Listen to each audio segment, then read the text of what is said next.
Hello guys, நீங்கள் பார்த்துட்டு இருக்கிறது ஃபனான் தமிழ் சேனல். நான் உங்கள் ஷன். இன்றைக்கி நம்ம வந்து என்ன பார்க்க போகிறோம் அப்படின்னு பார்த்தீங்கன்னா, நம்மளோட சேனலில் வந்து ரூம் மேட்ச் கண்டக்ட் பண்ணலான்னு இருக்கோம். ரூம் மேட்ச்னு சொல்கிற ஒரு டோர்னமெண்ட்டுன்னு சொல்லலாம். இந்த டோர்னமெண்ட்டில் நீங்கள் பார்ட்டிசிபேட் பண்ணி வின் பண்ணீங்க அப்படின்னா டாப் 2ல் வர 2 பேர்த்துக்குமே அவங்கவுங்க பப்ஜி அக்கௌண்ட்டுக்கு வந்து நாங்கள் 10 நிமிஷத்தில் யூசி சென்ட் பண்ணி விட்டுருவோம். அதாவது வின் பண்ணவங்களுக்கு யூசி வழங்கப்படும். இந்த ரூம் மேட்ச் பற்றின டீட்டெயில்ஸ் எல்லாமே வந்து வாட்ஸ்அப்பில் ஒரு குரூப் கிரியேட் பண்ணியிருக்கோம். அந்த குரூப்பில் இப்போ டைமிங் ஏற்ற மாதிரி நாங்கள் போஸ்ட் பண்ணிடுவோம். அந்த குரூப்பில் நீங்கள் ஆட் ஆகணும் அப்படின்னு நீங்கள் நினச்சிங்க அப்படின்னா ஸ்க்ரீனில் தெரிய நம்பருக்கு வந்து ஹாய் அப்படின்ற ஒரு மெசேஜ் வாட்ஸ்அப்பில் நீங்கள் அனுப்புனீங்க அப்படின்னா உங்களை வந்து அந்த குரூப்பில் ஆட் பண்ணி விட்டுருவோம்.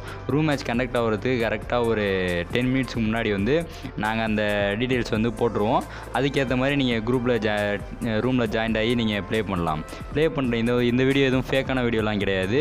இது வந்து 100% ரியாலிட்டியான உங்களுக்கு கண்ணு முன்னாடியே யூசியை வந்து சென்ட் பண்ணி விட்டுருவோம். இந்த நம்ம கண்டக்ட் பண்ணுற மேட்சஸ் வந்து லைவ் ஸ்ட்ரீம் பண்ணால் நம்ம ப்ளே பண்ணும்போதே பார்க்க முடியாது அப்படின்ற காரணத்தினால நாங்கள் வந்து ரெக்கார்ட் பண்ணி போஸ்ட் பண்ணுவோம். அது கூடயே வந்து நாங்கள் அந்த யூசி பே பண்ணுற விஷயத்தையும் ரெக்கார்ட் பண்ணி போஸ்ட் பண்ணிடுவோம். அண்ணன் இது ஏன் சொல்கிறேன் அப்படின்னு பார்த்தீங்கன்னா, இது வந்து ஃபேக்கு அப்படின்னு யாரும் நினச்சிடக்கூடாது அப்படின்றதுக்காக தான் சொல்கிறோம். இது வந்து ஒரு இன்ஃபர்மேஷன் வீடியோ தான். நம்மளோட சேனலை சப்ஸ்கிரைப் பண்ணிட்டீங்க அப்படின்னு பார்த்தீங்கன்னா நீங்கள் வந்து ப்ளே பண்ணுறதோட நீங்கள் ப்ளே பண்ணதை நீங்களே பார்த்துக்கலாம். சரி, ஓகே. நீங்கள் இந்த வீடியோ உங்களுக்கு பிடிச்சிருந்துச்சி அப்படின்னா லைக் பண்ணுங்கள், ஷேர் பண்ணுங்கள், கமெண்ட் பண்ணுங்கள். மறக்காம நம்ம சேனலை சப்ஸ்கிரைப் பண்ணிடுங்க. சப்ஸ்கிரைப் பண்ணி பக்கத்தில் இருக்க பெல் ஐக்கானை ப்ரெஸ் பண்ணி விட்டுருங்க.